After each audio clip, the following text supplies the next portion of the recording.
성도들과 함께 오실 때에 하나님 우리 아버지 앞에서 거룩함에 흠잡을 데가 없게 해주시기를 빕니다.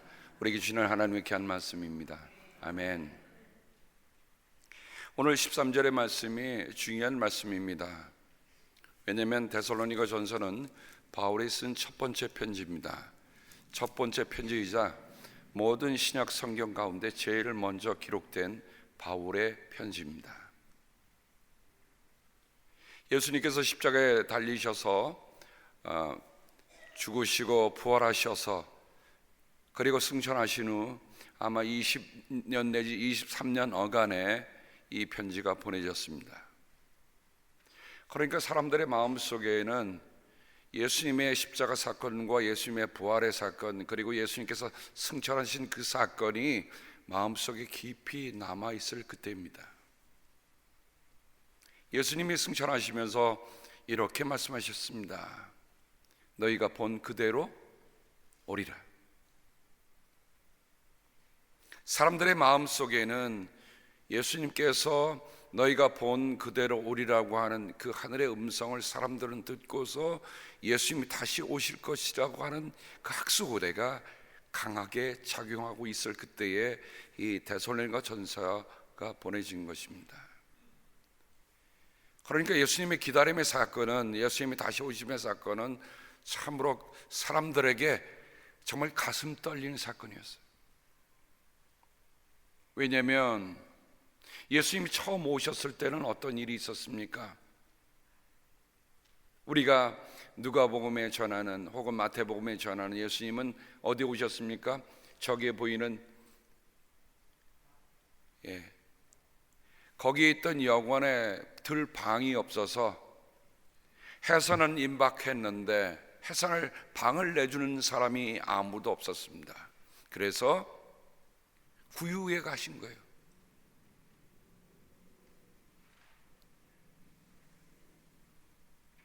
그렇게 메시아라고 기다리는 유대 사람들은 예수님의 오심을 이렇게 아무런 대비 없이 기다린다고 말은 하지만 그들의 삶에는 실제로 예수님의 오심을 기다리고 맞이할 준비가 되어 있지 않았습니다. 그런데 그 메시아가 이 땅에서 3년 동안 하나님의 나라가 무엇인지, 하나님의 구원이 무엇인지, 병든 자를 고치고 약한 자를 세워주고 겸손자를 높여주고 하나님 나라를 모르는 사람들에게 하나님의 말씀을 들어주고 눈 먼 자는 보게 하고 귀 먹은 자는 듣게 하고 말 못한 자는 말하게 하고 걷지 못하는 사람들은 걷게 하고 하는 일들이 그들 앞에 일어났을 때 사람들은 야, 이분이야말로 메시아구나 했지만 그 메시아를 다 십자가에 죽게 하는 데는 다 동의하고 있었습니다. 그런데 예수님은 죽은 무덤 속에 그대로 계시지 않으셨습니다. 사흘 만에 부활하셔서 부활하신 후 40일 동안, 여러분 예수님께서 공생을 시작하기 전에 40일 동안 광야에서 나가서 준비하시며 기도하시는 것은 우리가 잘 알면서 그거는 곰곰이 말씀 묵상하지만 예수님께서 부활하셔서 40일 동안의 부활의 산 증거, 여러분 부활하신 예수님이 제자들뿐만 아니라 수많은 사람들에게 나타나셔서 내가 부활이다 라는 것을 증거해 주셨잖아요. 그리고 40일 후에 제자들이 보는 앞에서 승천하신 거죠. 우리는 예배 때마다 Apostles' Creed라고 하는 사도신경을 우리가 고백합니다. 저리로서 산 자와 죽은 자를 심판할 오시리라. 여러분 우리가 그런 사도신경을 고백할 때마다 정말 우리의 삶 깊은 곳에서 어떤 고백으로 우리가 그 사도신경을 함께 고백하고 함께 외우고 있습니까? 그냥 예배 시간에 그냥 들어가 있으니까 함께 읽는 겁니까? 아니면 정말 주님께서 거기로부터 산자와 죽은 자를 심판하러 오시리라고 하는 고백이 우리 안에 그 안에 담겨 있습니까? 최소한도 그거는 1800여 1900년 동안 함께 고백하며 내려온 고백 아닙니까? 그렇다고 한다면 오늘 우리가 예수님의 다시 오심이 과연 무엇인가 하는 것을 깊이 새겨볼 필요가 있습니다. 왜냐하면 우리는 예수님이 이미 오셨을 뿐만 아니라 다시 오신다고 하는 이 약속 속에 있기 때문에 첫 번째는 익스큐즈가 돼요. 그죠? 첫 번째는 익스큐즈가 돼요. 왜냐하면 우리가 그때 태어나지 않았어요. 우리는 2000년 전에 예루살렘에 없었어요. 우리는 익스큐즈 할 수 있습니다. 우리는 그때 베들레헴에 없었습니다 라고 우리는 변명할 수도 있습니다. 그러나 세컨드 커밍, 주님이 다시 두 번째 오시는 이 재림 때에는 아무도 나 그때 없었습니다, 나 이 메시지 못 들었습니다 얘기할 수 있는 인생이 하나도 없다는 것입니다. 이게 우리의 신앙을 깨어있게 하는 알람입니다.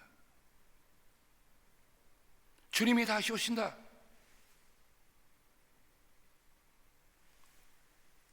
저는 제 스스로 이렇게 고백합니다. 성경을 읽어보면서 많은 사람들은 이 종말의 때가 바로 이때거니. 그래요. 종말의 때에서 많은 사람들이 뭐 어떤 사건을 두고 뭐를 두고 얘기를 많이 하면서 사람들을 혼미스럽게 만드는 일들이 많습니다.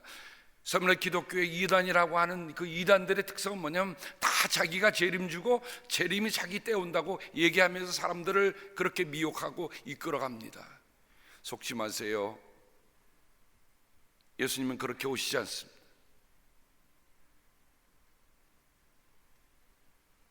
제 개인적으로는 이렇게 고백합니다. 초기 교회도 마찬가지예요. 여러분, 데살로니가전서가 제일 먼저 쓰였으니까 사람들이 예수님 다시 오심에 대한 그 학수구대함이 나타나잖아요. 그러죠? 그래서 데살로니가전서에 보면 파루시아라는 것은 주님께서 오신다는 뜻입니다. arrival, 도착하신다는 거예요. 그 arrival이라고 하는 파루시아라는 말이 4번이 거듭 나옵니다. 데살로니가 후서에는 3번이 나와요. 그러니까 이 파루시아라고 하는 주님께서 오신다는 이 말은 바울이 쓰고 있는 중요한 메시지임에 분명합니다만은 흔하게 쓰고 있지는 않습니다. 저는 파루시아 주님의 오심을 생각하면서 이렇게 개인적으로 고백합니다. 아무리 기도해봐도 제가 주님께 먼저 갈 것 같아요. 왜 그렇습니까? 주님의 인내하심 때문에 그래요. 주님의 모든 민족들에게 복음을 들게 하고자 하는 하나님의 기다리심 때문에 그렇다는 겁니다. 나 예수님에 대해서 한 번도 들어본 적이 없는데요. 주님이 오실 때에 그런 영혼이 하나도 없도록 하기 위해서 하나님은 지금도 참고 계신다는 겁니다. 정말 제가 이 땅에서 숨쉬고 있는 동안에 그 복음이 다 전파가 될지 저는 솔직히 자신이 없습니다. 사람들이 예전에는 복음에 대한 열정을 가지고 한 영혼에게 복음을 전한다는 그 열정이 많이 살아 있었는데 이제는 사는 게 좋아서, 사는 게 편해서 120살까지 사는 것이 따는 당상이라 생각하고 그저 사는 거에 대해서 많이 마음을 보고 있지, 정말 주님의 복음이 필요하다, 주님의 복음을 죽은 영혼들에게 전해서 저들을 살려 한다고는 그런 간절함들이, 그런 선교의 열정들이 점점 식어가고 있다는 겁니다. 그런데 우리가 그것을 다시 살리고자 지금 힘을 모으고 있는 것에 참 감사를 드려요. 여러분, 주님이 다시 오신다는 뜻이 뭡니까? 그것이 오늘 우리에게 무엇을 의미합니까? 저는 이렇게 생각합니다. 주님이 내 내일의 주인이시다는 거예요. 내일 우리가 다 개런티 해놨습니까? 안 그래요. 저도 어느 때는 주님이 나를 데리러 가시려고 하는가 느끼는 순간순간들이 있습니다. 저는 그것이 제게 두려움이 아니에요. 데려가셔도 좋습니다. 하지만 주님께서 내게 맡기신 일은 완수해놓고 데려가요 주옵소서. 그렇게 기도하고 있어요. 참 배짱 좋은 목사죠. 여러분 하나도 안 웃으시네요. 안 웃으시는 거 보니까 여러분 별로 나하고는 상관없는 얘기 같아요. 그렇죠? 저는 그렇게 생각해요. 하나님이 내게 생명 주셨다는 것은 사명을 주신 것이고, 사명을 주셨다는 것은 내가 생명 다하기까지 그 사명을 완수할 때까지 하나님이 나를 이 땅에 두시리라는 믿음이 제게는 있어요. 이거 제 개인적인 고백입니다. 그러니까 사명이 끝났다면 데려가십시오. 그래야죠. 뭐 구차분하게 더 오래 있을 필요가 뭐 있겠습니까? 내 목숨 하나 연연한다고 무엇이 세상이 달라지겠습니까마는, 그러나 제 마음속에 깊이 있는 것은 하나님이 내게 주신 그 사명을 다하고자 하면은 바울의 말처럼 내 목숨이 아깝지 않다는 거예요. 그런데 다시 오심이 무엇을 의미하느냐? 주님이 내 내일의 주인이시다는 거예요. 내가 내 내일의 주인이 아닙니다. 내일 내가 잘 때 여러분 내게 내일이 주어진다는 걸 개런티하고 주무시는 분 계십니까? 아니잖아요. 유명한 우리가 성자라 부르는 한 분은 늘 아침에 창문을 열 때마다 이렇게 기도했다고 합니다. 하나님, 오늘 내게 새로운 한날을 주셔서 고맙습니다. 그리고 저녁에 어두워서 창문을 닫을 때면 하나님, 이 밤에도 주님께서 나하고 함께 하셔서 감사를 드립니다. 그리고 기도하고 잤다고 그래요. 그 뜻은 뭡니까? 내가 살아가는 모든 하루하루가 내가 주인이 아니다. 주님이 주인이시다. 그러니까 재림이라고 하는 건 여러분 어렵게 생각하지 마세요. 나의 내일이 주님께 있습니다. 나의 내일이 주님께만 있습니다. 주님 없는 내일은 내게는 아무런 의미가 없습니다 라는 고백이에요. 그것이 내가 눈을 떠서 이 세상에서 주님을 만나든, 내가 눈을 감고 저 세상에서 주님을 만나든,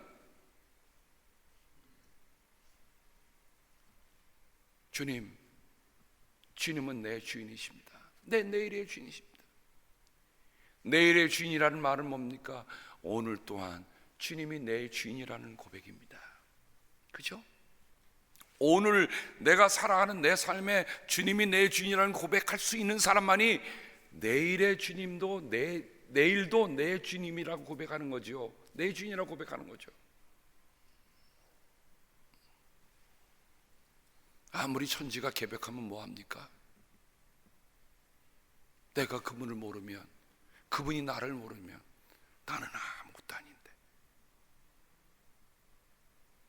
아무리 성탄을 맞이한다고 추리를 세워놓고 이렇게 아름다운 장식을 다 해놓는다 할지라도 내 마음에 그분이 오늘 주님이 내 주인이십니다. 내 생명의 주인이시오, 내가 살아갈 모든 존재의 이유입니다. 이런 고백을 우리가 하나님께 드리는 것이 바로 주님의 다시 오심을 기다리는 삶의 귀한 자세인 것을 우리에게 얘기해 줍니다. 그러니 나는 누구의 마음에 들어야죠? 주인의 마음에 들면 돼. 내가 오늘 어떻게 살아가느냐? 여러분이 만약에 어떤 비즈니스를 하시거나 혹은 뭐 어떤 일을 하실 때 여러분이 어떤 사람을 하여하셨다고 하십시다. 근데 그 하여한 사람이 자기 멋대로 해. 출근 시간도 마음이고 퇴근 시간도 마음이고,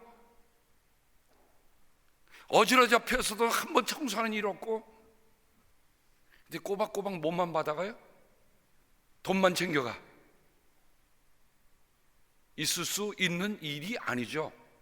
근데 있을 수 있는 일이 아니에요. 여러분, 이걸 우리의 신앙적인 삶에 한번 대표해 보세요.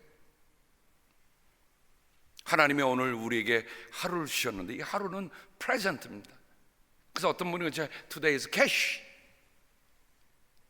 매일같이 캐시를 잘 챙기는데 주인하고는 아무런 상관이 없어. 주인이 얼마나 더 기다려줘야 합니까? 하는 것을 한번 생각해 보십시다.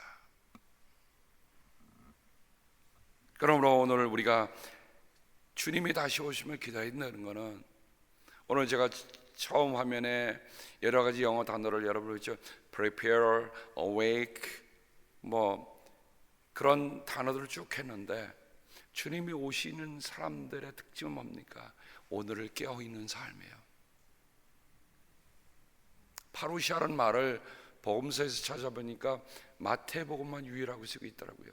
마태복음 중에서 마태복음 24장, 그거를 다시 읽으면서 주님이 제자들에게 이처럼 다시 오심에 대해서, 파루시아에 대해서 이렇게 디테일하게 말씀해 주셨구나. 그러면 오늘 그 파루시아가 어떻게 나타나고 있는가 하는 말씀을 먼저 생각해 보겠습니다. 아까 제가 개인적으로 내가 주님께 먼저 갈지 주님이 내게 먼저 오실지 알 수 없습니다 라고 얘기했습니다만, 시편 39편 4절 5절에 보면 이런 정말 가슴 떨리는 고백이, 시가 담겨 있습니다.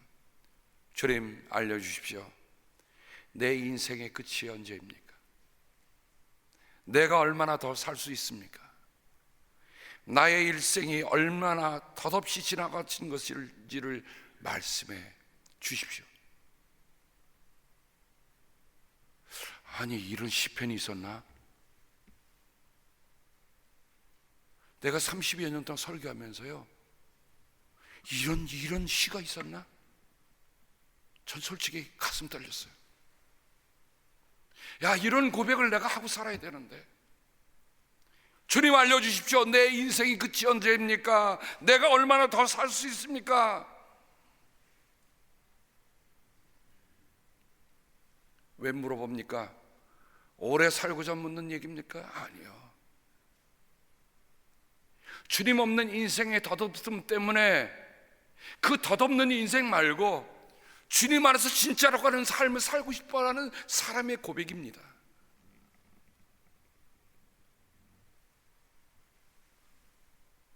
그래서 바울은 오늘 우리에게 이렇게 해주는 거예요. 주님께서 여러분의 마음을 굳세게 하셔서 우리 주 예수께서 자기의 모든 성도들과 함께 오실 때에 하나님은 우리 아버지 앞에서 거룩함에 흠 잡힐 데가 없게 해주시기를 빕니다. 여기에 우리가 두 가지를 꼭 마음에 담으십시다. 첫 번째는, 처음에 주님이 오셨을 때는 혼자 오셨어요. 그런데 오늘 이 말씀을 보니까 두 번째 올 때는 우리 주 예수께서 자기의 모든 성도들과 함께 오신다고 했습니다. 여러분, 정말 주님을 믿고 먼저 간 사람들이 함께 올 때 우리가 그걸 못 보겠습니까? 얼마나 많은 성도들이 주님과 함께 오신다고 했는데, 첫 번째 오음과 두 번째 오심이 이렇게 달라집니다. 주님, 나 못 봤어요. 주님, 나 초대받지 않았는데요. 그렇게 말할 인생이 하나도 없습니다. 우리 아버지 앞에서, 저는 이 말씀을 다시 읽어보면서 그렇구나, 내가 주님 다시 올 때 설 자리는 우리 아버지 앞이다. 하나님을 아버지라 부르는 겁니다. 그분이 내게 두려운 심판관이나, 그분이 검찰관이나 무슨 어떤 사람이 권력자로 오는 게 아니라 우리 주, 우리 아버지, 하나님 아버지 앞에서 이 말씀을 대하면서요, 얼마나 위로가 되고 얼마나 힘이 되는지 저는 이 말씀 대하면서 감사했어요. 우리는 재림하면 너무 끔찍한 사건에 대한 생각들로 꽉 차 있잖아요. 지구의 종말이 오고 어떻다고. 얼마 전에도 또 이상한 이것들이 SNS를 통해서 말이죠, 지금 지구의 종말이 온 것처럼 얘기한 걸 딱 퍼지더라고요. SNS 여러분 믿지 마세요. 여러분, 아무리 지구의 종말이 와도 우리는 두려움이 없습니다. 우리는 누구 앞에 설 것이에요? 아버지 앞에 설 것이에요. 바울이 이런 소망을 데살로니가 성도들에게 깨워주는 겁니다. 우리가 서야 할 자리는 아버지 앞입니다. 아멘.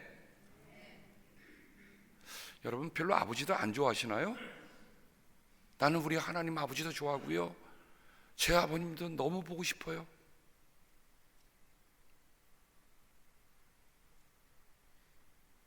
아버지 생각만 해도 그냥 가슴이 따뜻해지고 눈시울이 붉어져요.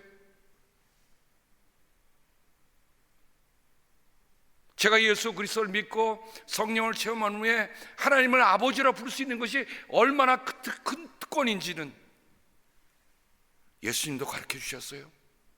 하늘에 계신 너의 아버지라고 말씀하시지 않았어요? 하늘에 계신 이웃 아저씨 이렇게 부르지 않으셨어요? 하늘에 계신 우리 아버지, Our Father in Heaven. 여러분, 우리는 누굽니까? 하나님을 아버지로 모신 사람들 아닙니까? 그럼 우리는 누구 앞에 설 거예요? 아버지 앞에 설 거예요. 그러니 다시 오심이 무슨 소식입니까? 기쁜 소식입니다. 주님의 다시 오심이 두려움의 소식이 아니라 기쁜 소식이야. 우리는 하나님 아버지 앞에 설 것이다. 아멘. 하나님 아버지 앞에 설 것이다.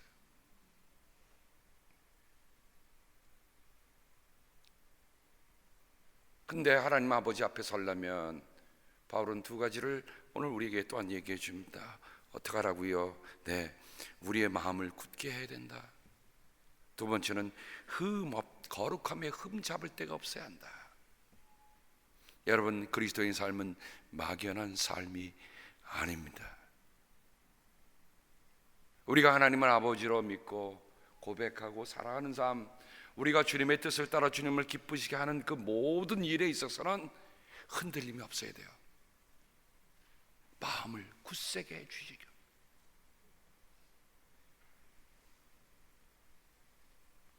우리가 오늘 했다가 내일 접어두는 이런 거 말고요.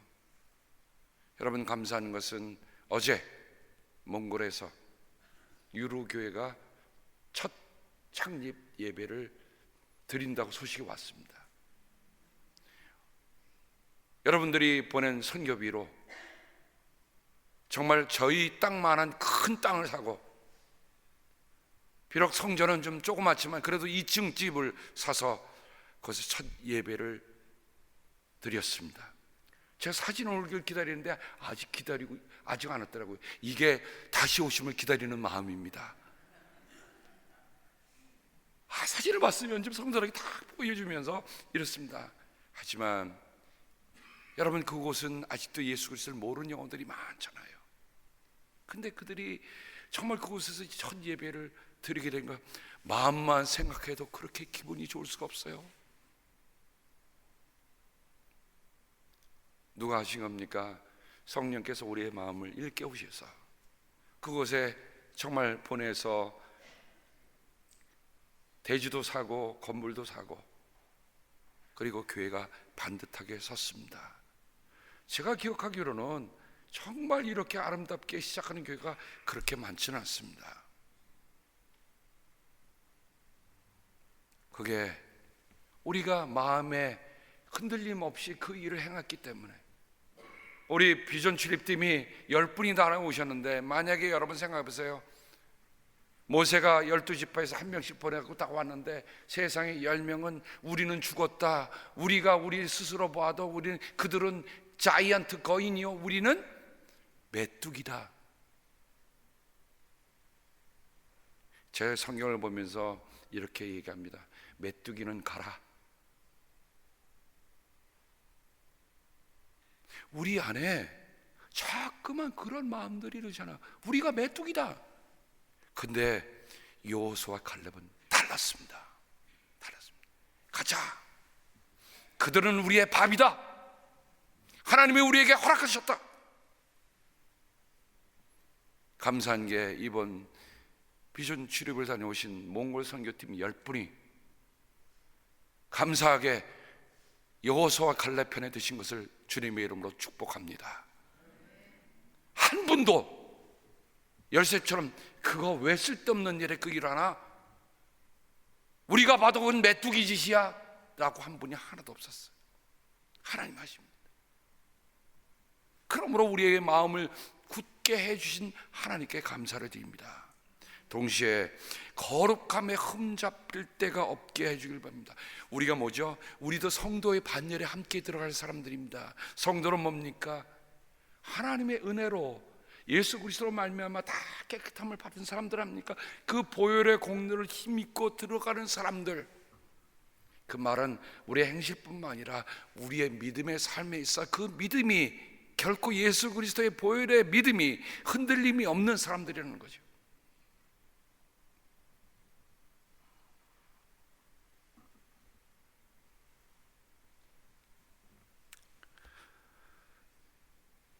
데살로니가서 2장 19절에도 바울은 우리 주 예수께서 오실 때 그분 앞에서 우리의 희망이나 기쁨이나 자랑할 멸류관이 무엇이겠습니까?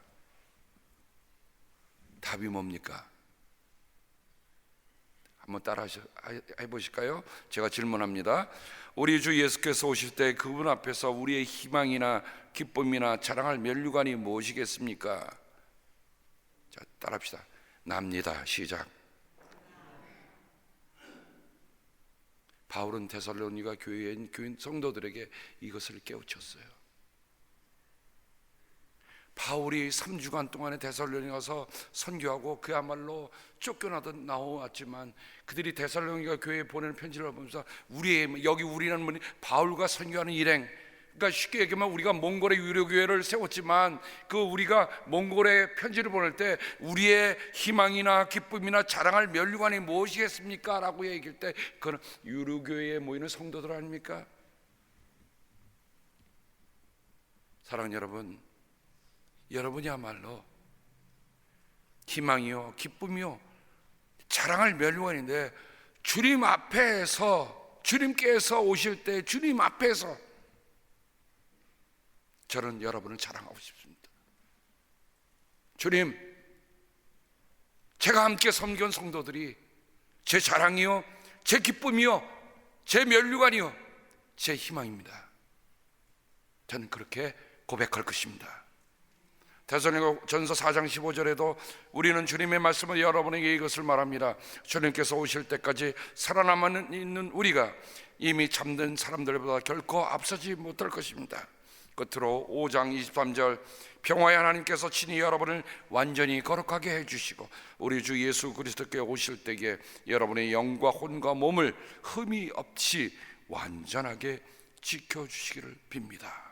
바울이 데살로니가 성도들을 향해 드렸던 마지막 간절한 기도는 뭐냐? 주님이 다시 오실 때에 여러분을 완전하게 지켜주시기를, 완전하게 거룩하게 되기를 하나님께서 그렇게 해주시기를 빌고 있습니다. 저는 이 대림절에 이 바울이 데살로니가 성도를 향해 드렸던 기도를 바로 우리 라우나이즈에 함께 섬기는 성도들을 위해서 그렇게 기도하고자 합니다. 사랑하는 성도 여러분, 주님의 오심을 기다림이 멀지 않습니다. 바로 오늘입니다. 오늘 내가 주님의 오심을 깨닫고 주님이 내 내일의 주인이시구나, 그러니 오늘의 주인이시구나 라는 것을 깊이 고백할 때 주님이 재림의 소망이 바로 여러분 안에 이미 들어와 있는 겁니다. 멀리 내다보지 말고 바로 내 앞에 내 안에 계신 주님 감사하며, 사도 요한은 그렇게 했습니다. 주님이 다시 올 때까지 주님 안에 머물러 있으십시오. 주님 안에 머물러 있으십시오.